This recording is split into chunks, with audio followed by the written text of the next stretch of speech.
In this tutorial, I'm going to give you a guided tour of Scholar's main features, the ones that are relevant to you as you begin to work in the course. So let's start by signing in. The first thing you should see is likely to be your personal profile. So that's the yellow strip here. And this activity stream shows you everything that happens across all of the communities that you are a member of. Now, you're not in the course yet. To actually go to the course, you need to go to the remote partnering community here. Now, here we now know that we're in the course because the blue strip here shows remote partnering community. So what kinds of things can we do here? You already know that you can send a message to the course team. So this is not sending a message to course participants, but just to us, to the community admins. If you click on this button, send a message. Down here, you can see who the admins, so the course team, who we are. And you can click on each of our profiles to learn more. And then here you can see the list of members. You can see the first few. And if you want to view all, you can just hit this button here. And here, one of the things to understand about Scholar is that it has infinite scroll. So as you move down, more profiles of people who are members of the course will load. All right. So now that's members. That's a left-hand navigation bar. Let's see what's happening in the right hand before we talk about the activity stream.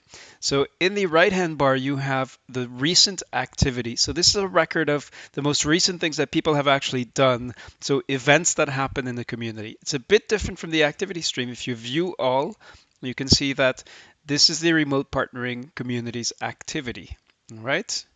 Um, and then the other really interesting feature in this right-hand bar is the shares. So as you can see here right now, there are only 4 shares, but if we view all, you can see that these are resources shared by the course team. But guess what? As a participant, you can also share resources in the course. You're not able to do so yet, but you will starting on Monday when we kick off with week 1 of the course. So here you can see resources, in this case 4 links that have been shared. The first is through the remote partnering workbook. So definitely download that. This is a key resource for the course and beyond, we hope. If you need to connect to the WhatsApp group, we strongly recommend that you join the WhatsApp group. You can do that here. The weekly Thursday discussion group, you only need to do this once, but if you haven't done it yet, click on this registration link. And then if you know that you have a legitimate reason for being absent from the Thursday discussion group, which is mandatory for certification, you do need to click on this form and fill it out before the session, preferably.